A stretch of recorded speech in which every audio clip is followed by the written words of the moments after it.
The morning sun peeked through the dusty curtains of Rosa's small apartment in the outskirts of the city. She had been awake for hours already, her heart beating a little faster than usual. Today was the day. After 23 years of dreaming, hoping, and secretly practicing, she would finally step onto the stage at Westmore Concert Hall for an audition that could change everything. Rosa carefully laid out her best outfit on the bed, a simple navy blue dress she had purchased from a thrift store last week. It wasn't fancy or expensive like what the other contestants would wear, but it was clean and proper. She had spent her last few dollars to have it altered so it would fit her short, slightly plump figure. At 42, Rosa knew she didn't look like most piano prodigies. Her hands were rough from years of cleaning houses and washing dishes at the local diner. Her face, though kind, showed the lines of someone who had weathered many storms. The bus ride downtown was long. Rosa held her worn leather folder of sheet music close to her chest, almost like a shield. Inside was her most treasured possession, the dog-eared pages of Beethoven's Moonlight Sonata, the very same copy her grandmother had given her as a child back in her small village in Guatemala. Though the edges were frayed and yellowed with age, Rosa could feel the weight of its importance. The memories of late nights practicing on an old upright piano in her grandmother's living room. Next stop, Westmore Concert Hall, the bus driver called out, pulling Rosa from her thoughts. She thanked him quietly as she stepped off, taking a moment to admire the massive stone building ahead of her. Its grandeur made her stomach twist with nervousness. People in expensive clothes with instrument cases walked confidently through the grand entrance. College students with prestigious music school sweatshirts laughed together as they passed by. Rosa took a deep breath and reminded herself why she was here. "You belong here too," she whispered to herself, repeating the words her grandmother had told her as a child. Music belongs to everyone. The lobby of the concert hall buzzed with activity. At least 50 contestants milled around, most younger than Rosa's own daughter. They carried themselves with the confidence that comes from years of formal training and privilege. Rosa approached the registration table hesitantly, where a thin woman with glasses looked up impatiently. "Name?" the woman asked without making eye contact. "Rosa Mendez," she replied softly. The woman ran her finger down a list. Mendez. Here you are. You're contestant number 38. She looked up, finally noticing Rosa's simple appearance. Her eyebrows raised slightly. "You do realize this is the regional showcase audition for the Symphony Orchestra's community concert series, correct?" Rosa nodded. "Yes, ma'am. And you've prepared a classical piece within the required parameters?" "Yes, ma'am." "Beethoven's Moonlight Sonata, all 3 movements." The woman's eyebrows raised higher. "All 3? Even the 3rd? She glanced down at Rosa's application form. "It says here you work as a housekeeper and diner waitress. No formal training since childhood?" A few nearby contestants had stopped their conversations to listen. Rosa could feel their stares. "That's correct," Rosa said, lifting her chin slightly. "But I practice every day."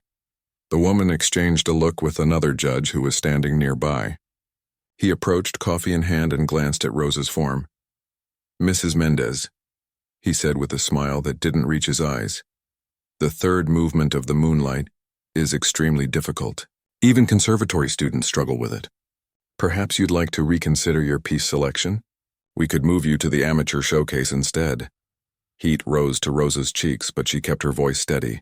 "No, thank you. I've prepared all 3 movements and I'd like to play them." The man shrugged. "As you wish. Please take a seat in the waiting area. We're running about 30 minutes behind schedule." Rosa nodded politely and turned away, pretending not to notice as the man leaned over to whisper something to the woman at the table, who then covered her mouth to hide a smile. The waiting area was filled with rows of chairs, most already occupied by well-dressed contestants and their families. Rosa found a seat in the back corner, away from the curious glances. As she sat down, she couldn't help but overhear 2 young women talking nearby. "Did you see that older woman who just registered? She's playing the full Moonlight," one whispered. "No way," the other responded. "I heard she's a housekeeper or something. Probably cleans for someone on the board and got pity admission." "This isn't a charity case competition," the first one said with a laugh. "Wait until Professor Hamilton hears her. He'll cut her off after 30 seconds. Rosa pretended to look through her music folder, her fingers trembling slightly. She had faced doubt before, from her ex-husband who had told her she was wasting her time. From employers who saw her as nothing more than a pair of hands to clean their homes.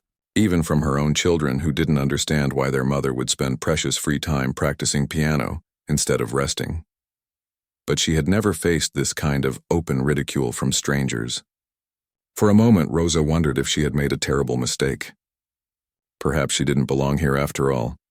A young man in a crisp suit walked onto the stage at the front of the waiting area. "Welcome, contestants," he announced. "Today's auditions will be held in the main concert hall. Each participant will have 10 minutes to perform. Our distinguished panel of judges includes Professor Hamilton from the Conservatory, Maestro Winters from the Symphony Orchestra, and Dr. Chen, our composer in residence." As he continued explaining the rules, Rosa watched the faces of those around her. Most looked confident, some nervous, but all looked like they belonged, unlike her. The first contestant was called, a young woman in a beautiful red dress who played Chopin with technical precision. The audience of fellow contestants and family members applauded politely. Next came a young man who performed Liszt with dramatic flair, earning appreciative murmurs from the crowd. One by one, contestants performed, each more polished than the last. Rosa listened carefully, appreciating their talent while also noting that many played with perfect technique but little emotion. Her grandmother had always told her that music wasn't just about hitting the right notes, it was about feeling them in your soul. As the hours passed, Rosa's nerves grew. She visited the restroom to splash cold water on her face and found herself standing next to a young woman who had just performed a difficult Rachmaninoff piece. "You played beautifully," Rosa said with a genuine smile. The young woman looked surprised. "Oh, thank you." She studied Rosa curiously. "Are you someone's mother?" Rosa shook her head. "No, I'm contestant number 38. "Oh." The young woman's eyes widened slightly. "I'm sorry, I just assumed." "What are you playing?" "Beethoven. The Moonlight Sonata. All 3 movements? That's ambitious." There was no mockery in her voice, just surprise. Rosa nodded. "It was my grandmother's favorite. She taught piano in my village before the troubles came. She always said I had a gift." The young woman seemed about to say something else when another contestant entered the bathroom. "Lily, they're about to call the next group. Professor Hamilton is being extra critical today." He made Jen cry. Lily gave Rosa an apologetic smile before hurrying out. Rosa took a final look at herself in the mirror. Her simple dress, her graying hair pulled back in a neat bun, the hands that revealed years of hard work. None of it looked like it belonged on a concert stage. But her eyes, her grandmother always said, were a musician's eyes. When Rosa returned to the waiting area, she heard her number being called. Her heart jumped into her throat. "Number 38? Rosa Mendez." She raised her hand. "Here." Several heads turned and she heard whispers as she made her way to the front. The young man with the clipboard looked her up and down, frowning slightly. "You're up after this current performer. Please be ready to take the stage when called." Rosa nodded and stood in the wings listening as a young man played a technically perfect but somewhat mechanical rendition of a Mozart sonata. The judges' faces were impassive as they made notes on their clipboards. When he finished, there was polite applause. The young man with the clipboard stepped forward. "Next we have Rosa Mendez playing Beethoven's Moonlight Sonata." As Rosa walked onto the stage, she heard a few muffled laughs and whispers from the audience. One of the judges, an older man she assumed was Professor Hamilton, looked up with visible surprise, then checked his watch and whispered something to the woman beside him. The grand piano at center stage gleamed under the lights, more beautiful than any instrument Rosa had ever played. Her own piano was an old upright with 2 slightly out-of-tune keys that she'd bought secondhand when she first came to America. She'd practiced on it every night after long days of work. After her children were asleep, often with tired, aching hands, Rosa adjusted the bench and sat down, placing her worn sheet music on the stand. Although she knew the piece by heart, she took a moment to look out at the audience, rows of skeptical faces staring back at her. In the front row, the judges waited with pens poised, clearly not expecting much. Professor Hamilton cleared his throat. "Whenever you're ready, Mrs. Mendez, please remember you have 10 minutes. Rosa placed her hands on the keys, closed her eyes for a moment, and thought of her grandmother. Then she began to play. The opening notes of the first movement filled the hall, that haunting, gentle melody that had captivated her since childhood. Rosa played not just with her fingers, but with her heart, letting the music flow through her like a living thing. Each note carried the weight of her journey, the dreams deferred, the struggles endured, the beauty found in small moments between hardships. Someone coughed in the audience, but Rosa barely heard it. She was transported now back to her grandmother's small house, to the lessons that had planted the seed of music so deeply within her that no amount of life's difficulties could extract it. As she neared the end of the first movement, Rosa opened her eyes briefly and noticed that Professor Hamilton was no longer looking at his watch. He was watching her hands with an intensity she hadn't expected. The whispers in the audience had stopped.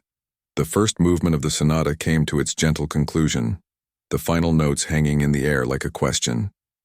Rosa took a breath, her fingers hovering above the keys for just a moment before she began the second movement. This lighter, more playful section required a delicate touch and precise timing. As she played, she could feel the mood in the room shifting, the whispers fading into silence.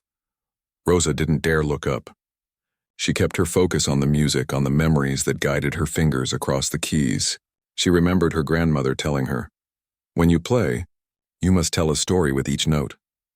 This piece told her own story, the quiet determination of the first movement, the brief moments of joy in the second, and the storm of passion and perseverance that would come in the third. From the corner of her eye, Rosa noticed one of the judges, the woman they had called Dr. Chen, lean forward in her seat.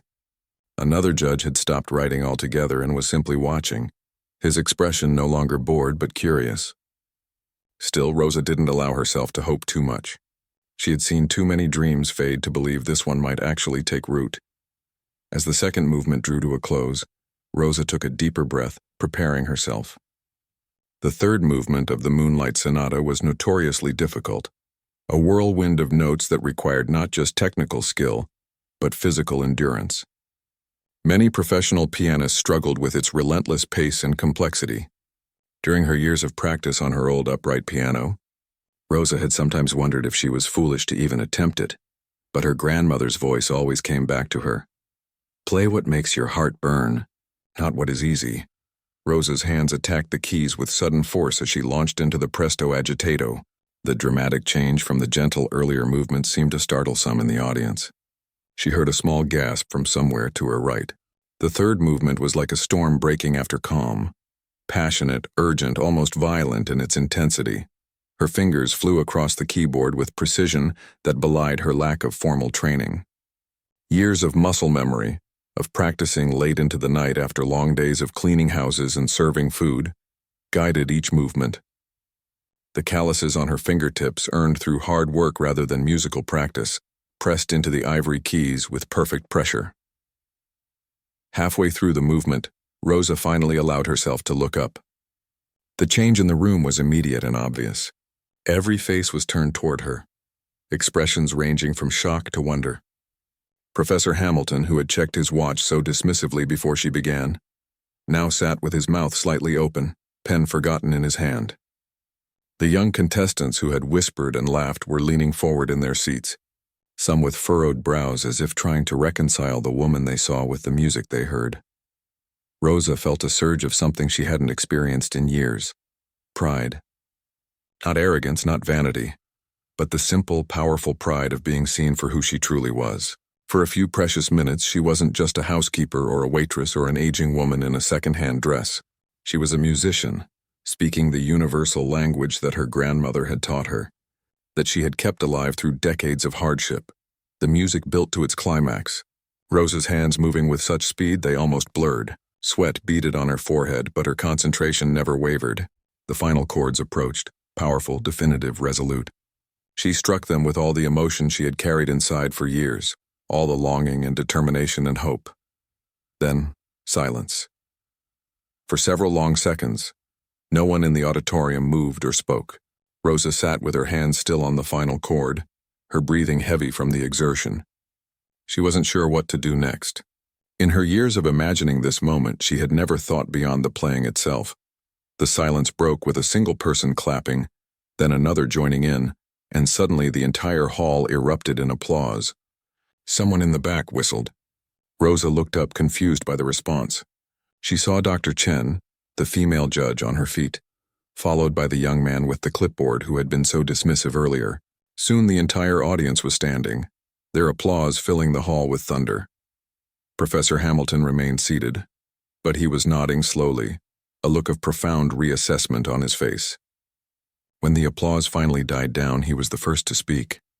"Mrs. Mendez," he said, his voice carrying easily in the now quiet hall. "Where did you study?"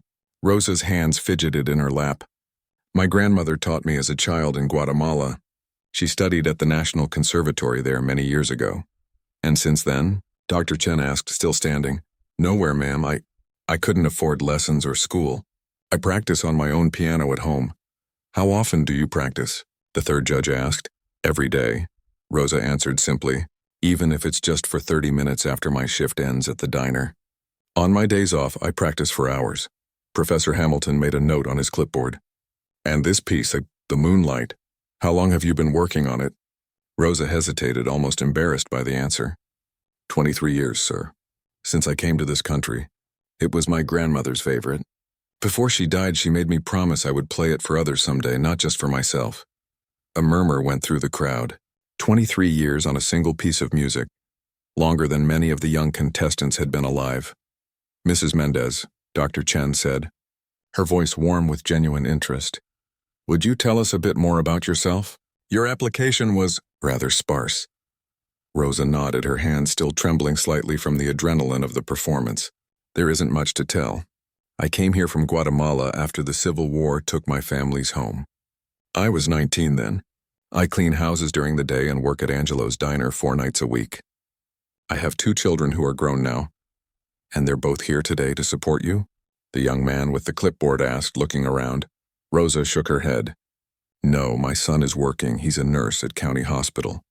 My daughter is at college on a scholarship. They don't know I'm here. They've always thought my piano playing was just a hobby, something to pass the time." She gave a small, sad smile.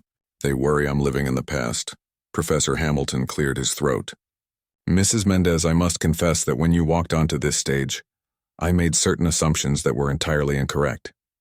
Your performance was not just technically proficient, but artistically mature in a way that many formally trained pianists never achieve. The emotion you brought to the piece was," he seemed to search for the right word, "it was authentic, deeply authentic." Rosa felt heat rise to her face. "Thank you, sir." Dr. Chen stepped forward. "I have a question that may seem strange, Mrs. Mendez. The piano you practice on at home, what kind is it?" "It's an old Baldwin upright," Rosa replied. "I bought it second-hand when my children were small. The middle C sticks sometimes, and 2 keys in the upper register are slightly out of tune, but it has a good sound." Dr. Chen and Professor Hamilton exchanged a look that Rosa couldn't quite interpret. Then Dr. Chen smiled broadly.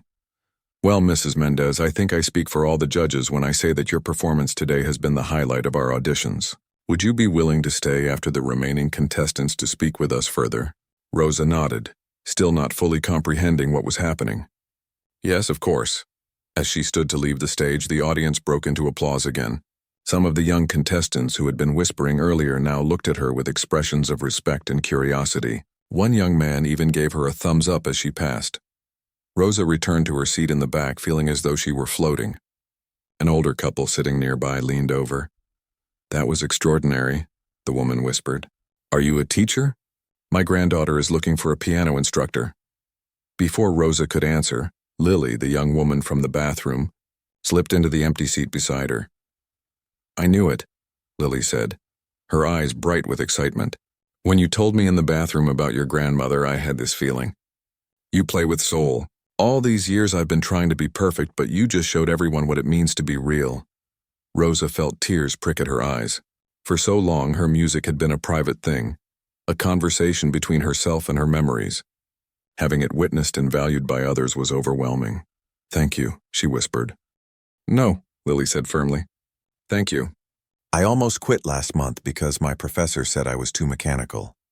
But listening to you, I understand what he meant now." She pulled a small notebook from her bag and scribbled something. "This is my number.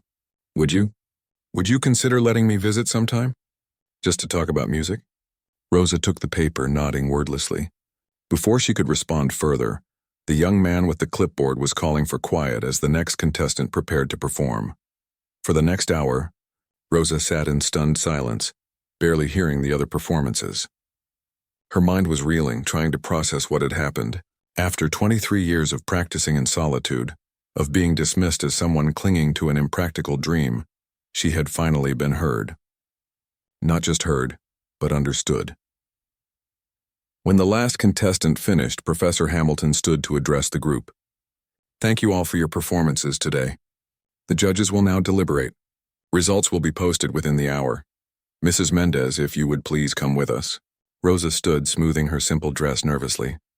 As she followed the judges toward a door at the side of the stage, she noticed other contestants watching her with newfound respect in their eyes. The very people who had dismissed her hours earlier now looked at her differently, not with pity or amusement, but with genuine admiration. For the first time in decades, Rosa walked with her head held high, her grandmother's voice echoing in her heart. "Remember, mi amor, music is the great equalizer. It does not care if your hands are rough or if your dress is simple. It cares only that you speak its language with truth." The judges led Rosa to a small room behind the stage. Unlike the grand concert hall with its polished wood and gleaming chandeliers, this space was simple and functional: a table, several chairs, and walls lined with framed photographs of famous musicians who had performed at Westmore over the years. Rosa recognized a few faces from album covers she'd seen at the public library where she sometimes went to read music books she couldn't afford to buy. "Please, sit down," Dr. Chen said, gesturing to a chair across from where the three judges were taking their seats. Rosa smoothed her dress and sat, her hands folded in her lap to hide their trembling. After the emotional high of performing, she now felt exposed and vulnerable. The reality of the situation was sinking in. She, a housekeeper and waitress with no formal training, had just performed at one of the most prestigious venues in the city, in front of judges who had studied at famous conservatories around the world. Professor Hamilton cleared his throat. "Mrs. Mendez, I'll be direct. Your performance today was remarkable, particularly given your circumstances." He paused, seeming to choose his words carefully. "In 26 years of judging these auditions, I have rarely heard the third movement of the Moonlight played with such technical precision, let alone such emotional depth." "Thank you, sir," Rosa said softly, still not quite believing what she was hearing. "I must ask again," the third judge said, leaning forward. "You've had no formal training since childhood? No professional guidance at all?" Rosa shook her head. "No, sir. My grandmother taught me until I was 16. After that, I learned from books I borrowed from the library and by listening to recordings. When I could afford it, I would buy used CDs of classical pianists." "And you work as a housekeeper?" Dr. Chen asked. "Yes, for 3 families, and at Angelo's Diner 4 nights a week." Rosa hesitated, then added, "One of the families I clean for has a baby grand piano. Sometimes, when they're not home and I finished my work early, they let me practice on it for a few minutes." The judges exchanged glances, and Rosa couldn't tell if they were impressed or pitying her. She straightened her back slightly, not wanting their sympathy. "Mrs. Mendez," Professor Hamilton said, "the purpose of today's auditions, as you know, is to select performers for our community showcase next month. It's a significant event. The symphony orchestra accompanies selected soloists, and the concert is broadcast on local public radio." "I understand," Rosa nodded, beginning to worry that they were about to let her down gently, to tell her that while her performance was impressive for an amateur, they were looking for something else. "Traditionally," Dr. Chen continued, "we select 3 to 5 soloists from these auditions. We've been doing this showcase for 15 years, and it's always been a wonderful opportunity for young musicians to gain experience performing with a professional orchestra." Rosa nodded again, preparing herself for rejection. "This year," the third judge said, "we're going to do something a little different." He smiled at Rosa, the first genuine smile she had received from any of them. "We would like to offer you not just a spot in the showcase, but a special solo performance slot. You would be our featured performer." Rosa's breath caught in her throat. I don't understand." "It means," Professor Hamilton explained, "that in addition to performing the Moonlight Sonata with orchestral accompaniment as part of our regular program, we would like you to perform a second piece of your choosing as the finale of the concert. The orchestra would remain on stage to accompany you, but you would be the focus, our highlighted artist." Rosa felt lightheaded. This couldn't be real. Things like this didn't happen to people like her. But what about all those young students? They've worked so hard, they've had proper training, and they'll have many other opportunities, Dr. Chen said firmly. Mrs. Mendez, what you showed us today goes beyond technique. You showed us what music is truly about: communication, emotion, the human experience translated through sound. That's something that can't be taught in any conservatory. Tears welled in Rosa's eyes and she blinked them back. I don't know what to say. Say yes, Professor Hamilton said, a hint of amusement in his voice. Yes, Rosa whispered. Of course, yes. Excellent. Dr. Chen beamed. Now, do you have another piece prepared? Something that would work well with orchestral accompaniment? Rosa thought for a moment. Rachmaninoff's Piano Concerto No. 2. I've been working on the first movement for about 5 years. It's what my grandmother always wanted me to play in public. Professor Hamilton's eyebrows shot up. That's an extremely challenging piece.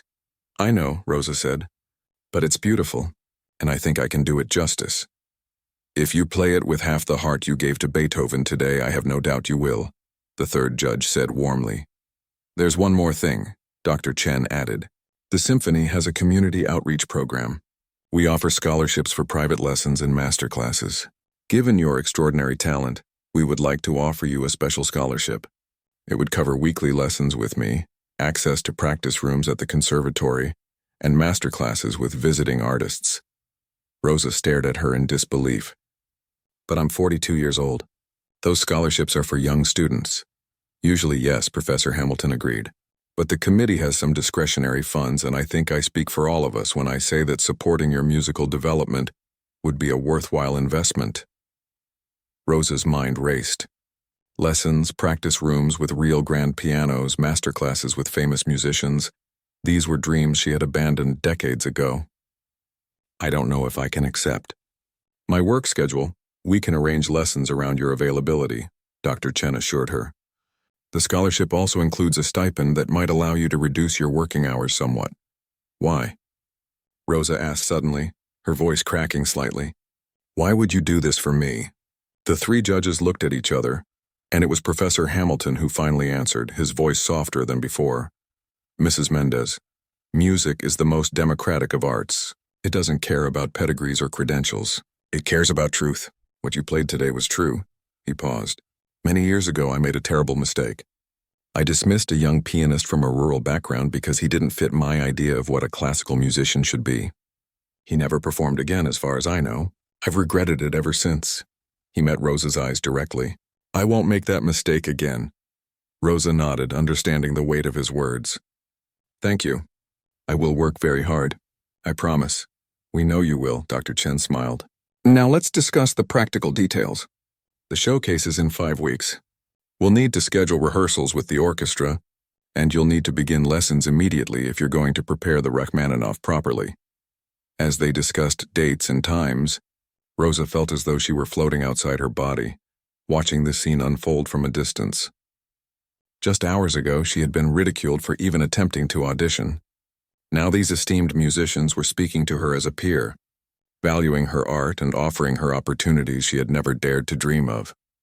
When the meeting ended, Rosa emerged from the small room to find the auditorium nearly empty.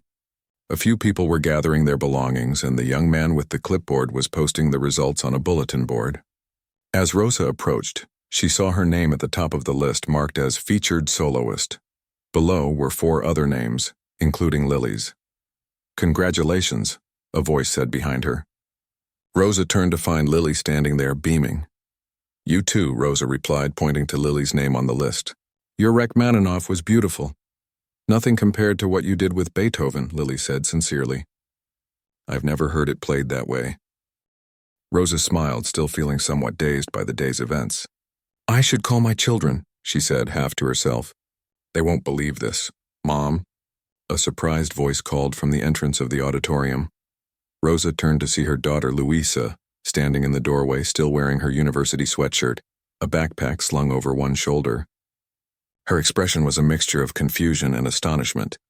Luisa, Rosa gasped. What are you doing here? You have classes today. Luisa walked toward her mother slowly. Professor Rivera's lecture was canceled. I came home early and found the audition flyer on the kitchen table. She looked around the grand concert hall, then back at her mother. I thought maybe you came to watch, but then I saw the results posting with your name on it. Her voice was filled with wonder. Mom, you performed here? Rosa nodded, suddenly nervous about her daughter's reaction. For years, Louisa had gently suggested that her mother's piano playing was just a hobby, something to enjoy privately, but not to take too seriously. I did. I played the Moonlight Sonata. All of it? Louisa asked, eyes widening. Even the third movement? Even the third movement, Rosa confirmed. Louisa was silent for a moment, then she stepped forward and hugged her mother tightly. Why didn't you tell me you were this good? She whispered. All these years, I thought. You thought I was just passing time. Rosa finished for her. It's okay. I never played for anyone. How could you have known? Louisa pulled back, wiping a tear from her eye. Dad always said your playing was just a hobby, that you were wasting time that could be spent working more hours or learning a useful skill. Rosa smiled sadly. Your father never really understood what music meant to me. It wasn't his fault, he was practical, and we needed money, not dreams. But look at you now, Louisa said, gesturing to the list where Rosa's name topped all others. You're going to perform with the symphony orchestra. As the featured soloist, Lily added, who had been standing nearby. Your mom blew everyone away. The judges gave her a standing ovation. Louisa's eyes filled with tears. Mom, I'm so sorry. I should have believed in you. No apologies needed, Rosa said firmly. You and your brother supported me in every way that mattered. You never complained when I played late at night. You helped with housework so I could practice on my days off. She took her daughter's hand. And now I have a chance to show you what those sacrifices helped create. I'll be in the front row, Louisa promised. And I'm calling Thomas right now. He can request the night off from the hospital. As Louisa pulled out her phone to call her brother, Lily turned to Rosa. Your daughter didn't know how good you are? Rosa shook her head. No one did. Not until today. Well, Lily said with a smile, I think that's about to change. Standing in the grand concert hall where hours earlier she had been an object of ridicule, Rosa finally allowed herself to believe that her life was truly transforming. At 42, most people thought their biggest opportunities were behind them. But Rosa's grandmother had always told her that music was timeless, and now Rosa understood what she meant. It was never too late for a dream to take flight, especially one that had been nurtured with love and perseverance for so many years. As she watched her daughter excitedly, telling her brother about their mother's triumph, Rosa knew that whatever happened next, whether she became a successful performer or simply a better version of herself, the simple act of having courage had already changed everything. The next 4 weeks passed in a whirlwind that left Rosa breathless. Her life, which had followed the same predictable rhythm for decades, suddenly transformed into something she barely recognized. The days still began early. She couldn't afford to give up her cleaning jobs, but now they extended late into the evening with lessons, practice sessions, and rehearsals. Dr. Chen proved to be a demanding but kind teacher. During their first lesson in a small practice room at the conservatory, she had Rosa play the Rachmaninoff piece she'd chosen for her spotlight performance. Your instincts are good, Dr. Chen said when Rosa finished the first movement. Your technique is unconventional but effective. You've clearly studied recordings carefully. Rosa nodded. I listen to different pianists playing the same piece. I try to understand why they make certain choices. That's actually an excellent approach, Dr. Chen said approvingly. Now let's work on these passage sections. Your left hand needs to be more assertive here. For 3 hours, they worked through the piece measure by measure. Rosa absorbed every suggestion, every correction with humble intensity. When her fingers stumbled over a particularly difficult run of notes, she didn't get frustrated. She simply tried again and again, until Dr. Chen nodded with satisfaction. Most students your daughter's age would have given up after the third attempt, Dr. Chen observed. Rosa smiled slightly. I've been trying to get this right for 5 years. A few more attempts won't hurt. By the end of the lesson, Rosa's shoulders ached and her fingers were stiff, but her heart was full. For the first time in her life, she was being taken seriously as a musician. The feeling was indescribable. As the weeks progressed, Rosa established a new routine. She would clean houses from early morning until mid-afternoon, then head to the conservatory for practice and lessons. The diner manager had given her a month's leave when she explained the situation. moved by her story and the local newspaper article that had appeared after a reporter attended one of her rehearsals with the orchestra. Local housekeeper revealed. As piano prodigy, the headline had declared. Rosa had been embarrassed by the attention, but Louisa had proudly pinned the article to their refrigerator. You're not just a housekeeper who plays piano, Mom, Louisa had insisted. You're a pianist who happens to clean houses. There's a difference. The orchestra rehearsals were both terrifying and thrilling. The first time Rosa sat at the grand piano on stage, surrounded by professional musicians tuning their instruments and flipping through sheet music, she had nearly panicked. What was she doing here?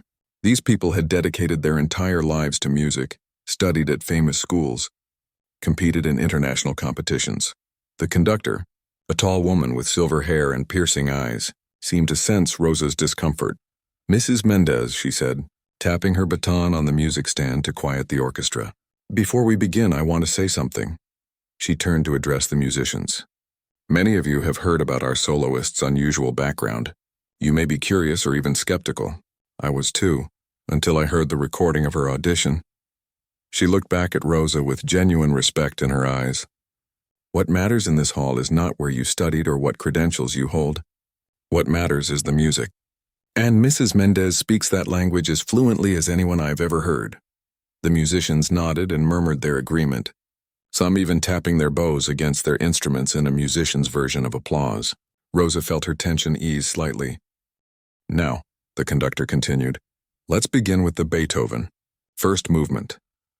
As the orchestra began to play the gentle, haunting introduction to the Moonlight Sonata, Rosa closed her eyes for a moment, gathering herself. When she joined in, something magical happened. The sound of her piano, supported by the lush strings of the orchestra, was unlike anything she had ever experienced. It was as if her grandmother's old upright piano had suddenly grown wings. Beautiful, the conductor said when they finished the first run-through. Now let's try the third movement. This will be more challenging to coordinate. The rehearsals became the highlight of Rosa's days. She would arrive early and stay late, talking with the musicians who, to her surprise, treated her with respect and warmth. A violinist close to her age invited her to lunch one day, curious about her story. I've been playing since I was 4, the violinist told her. My parents spent a fortune on my training.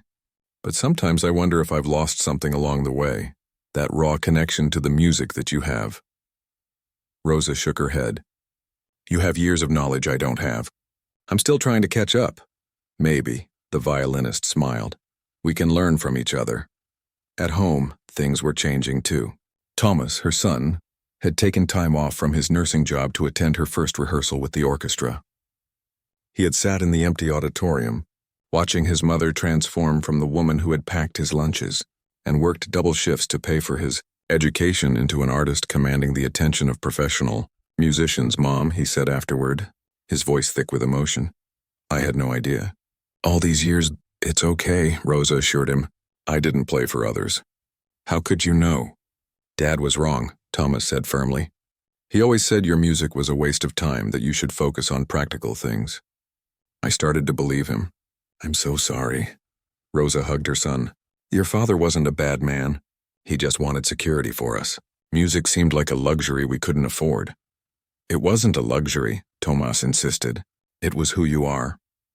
Those words stayed with Rosa, warming her through the exhausting days of preparation.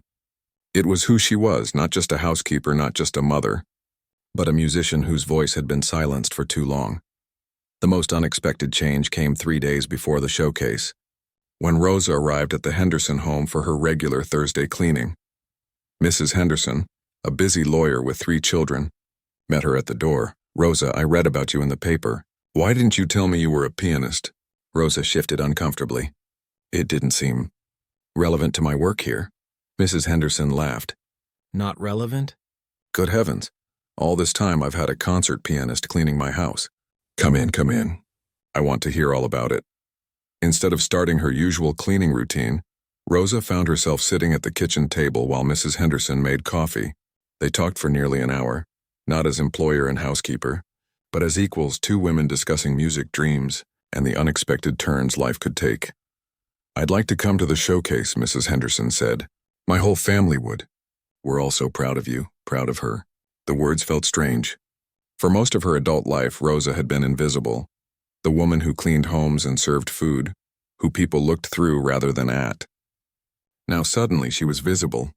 People saw her, heard her, valued her abilities. On the morning of the showcase, Rosa woke before dawn. She sat on the edge of her bed, taking deep breaths to calm the butterflies in her stomach. The day she had dreamed of for 23 years had finally arrived. Louisa knocked softly before entering her mother's room. "I have something for you," she said, holding out a rectangular box.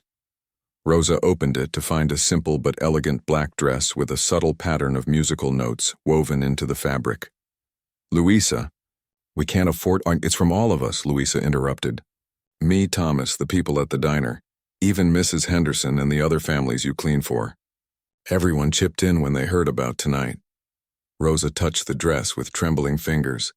"It's beautiful." "You deserve to look as special as your music sounds," Louisa said softly. "Tonight everyone will see what I should have seen years ago, that my mother is extraordinary."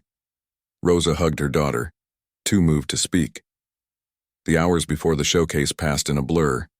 Last-minute practice, hair and makeup done by one of Mrs. Henderson's daughters who insisted on helping, a light meal that Rosa could barely eat. When it was time to leave for the concert hall, Rosa was surprised to find a small group of people waiting outside their apartment building. Neighbors, co-workers from the diner, even the building superintendent and his family. "We all got tickets," her neighbor called out.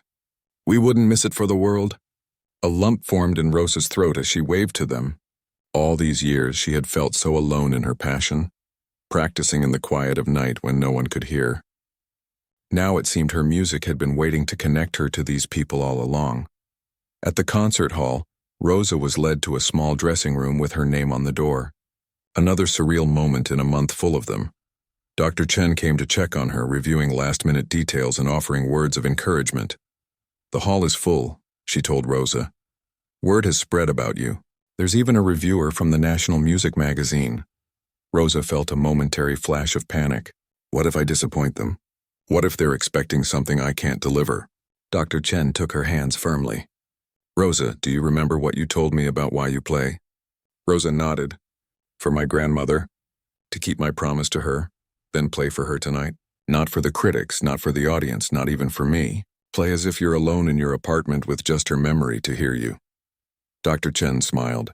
"The rest will take care of itself."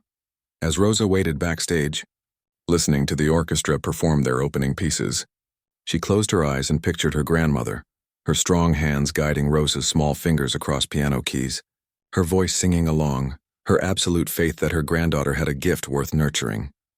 "I kept my promise," Rosa whispered. "I never stopped playing. And tonight I play for you." When the stagehand finally signaled that it was time, Rosa stood, smoothed her new dress, and walked toward the stage. From the wings, she could see the full auditorium, hundreds of people waiting to hear her, to witness the culmination of a dream deferred but never abandoned. She spotted Louisa and Thomas in the front row, their faces shining with pride. Behind them sat her neighbors, her boss from the diner, the families whose homes she cleaned, all looking at her with new eyes. Rosa stepped onto the stage to warm applause. She walked to the piano with quiet dignity, no longer the hesitant woman who had entered the audition a month ago. As she sat and adjusted the bench, she caught a glimpse of Professor Hamilton in the audience nodding encouragingly. The conductor raised her baton, the orchestra poised to begin. In that suspended moment before the music started, Rosa felt a profound sense of rightness. This was exactly where she was meant to be, not despite her years of struggle, but because of them. Every hardship, every sacrifice, every late night practicing while her hands ached from a day of labor, had led her to this moment. The conductor's baton dropped, and Rosa's fingers touched the keys. The music began to flow, and with it, a new chapter in a life that proved it was never too late to be recognized for who you truly are. The first notes of Beethoven's Moonlight Sonata floated through the concert hall, gentle yet commanding. Rosa's fingers moved across the keys with the same quiet confidence she had shown at the audition, but now the experience was entirely different. Instead of playing for skeptical judges and whispering contestants, she performed for an audience who had come specifically to hear her. a housekeeper who had harbored an extraordinary talent for decades. The orchestra surrounded her like a warm embrace, the strings adding depth to the haunting melody.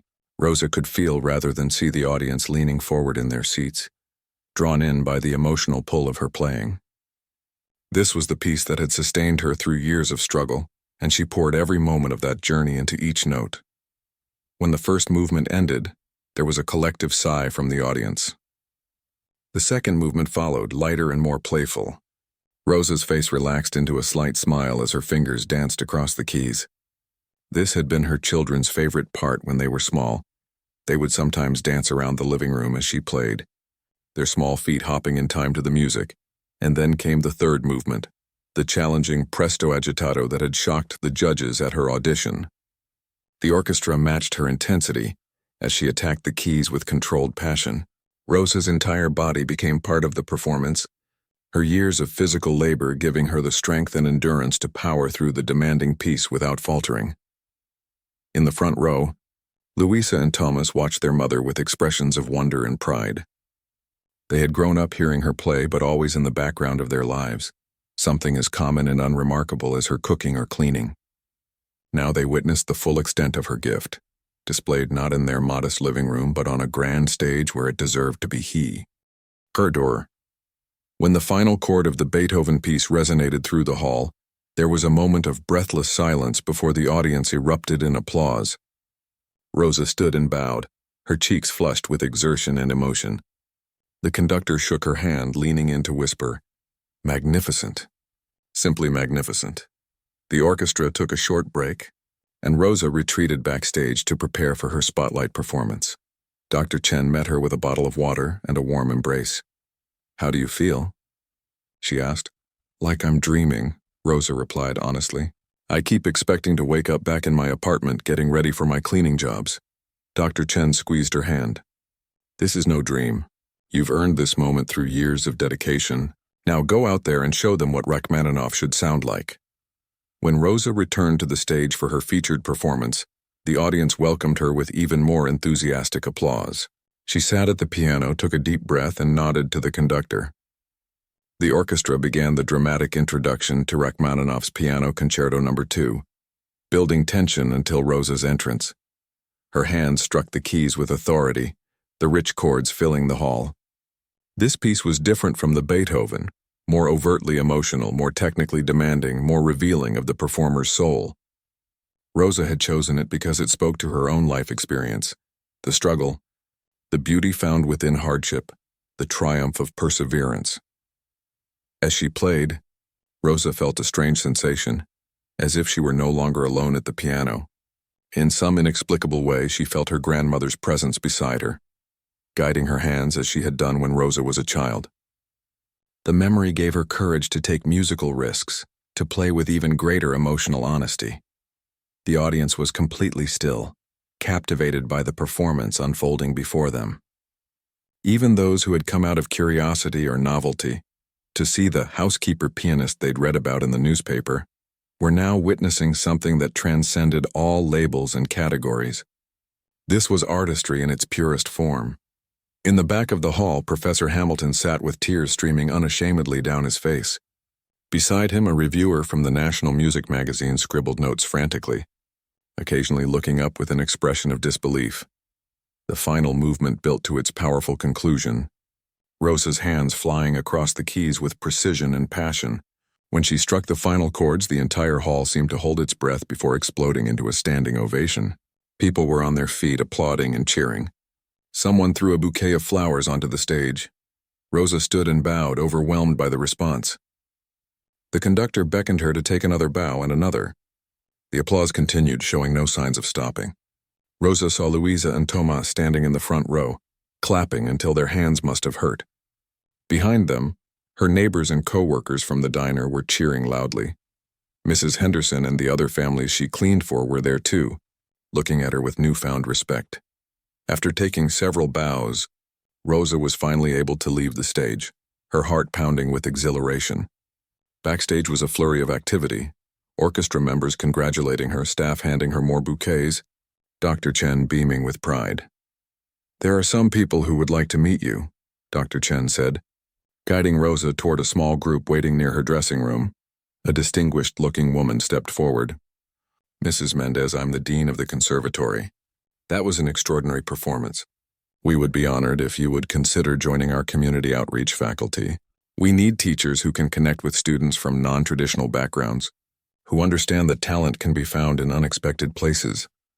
Before Rosa could respond, a man in an expensive suit introduced himself. "I represent Harmony Records. We're interested in discussing an album project, your interpretations of piano classics.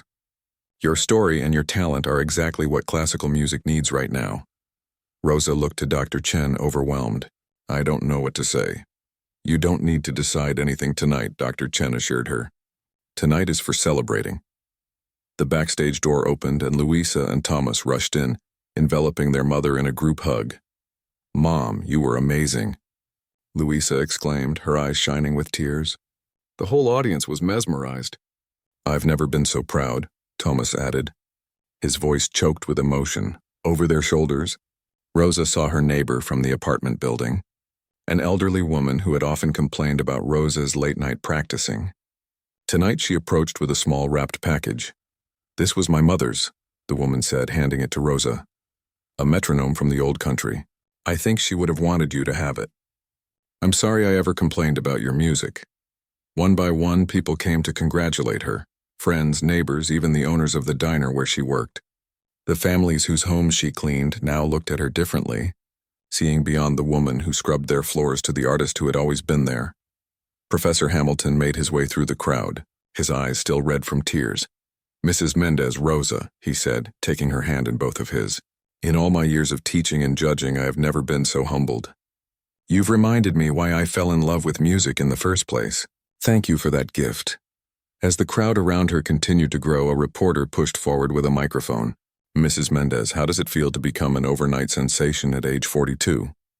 Rosa smiled. "There's nothing overnight about it. This moment is 23 years in the making. Will you quit your cleaning jobs now?" Another reporter called out. Rosa thought for a moment. "I'm not sure yet.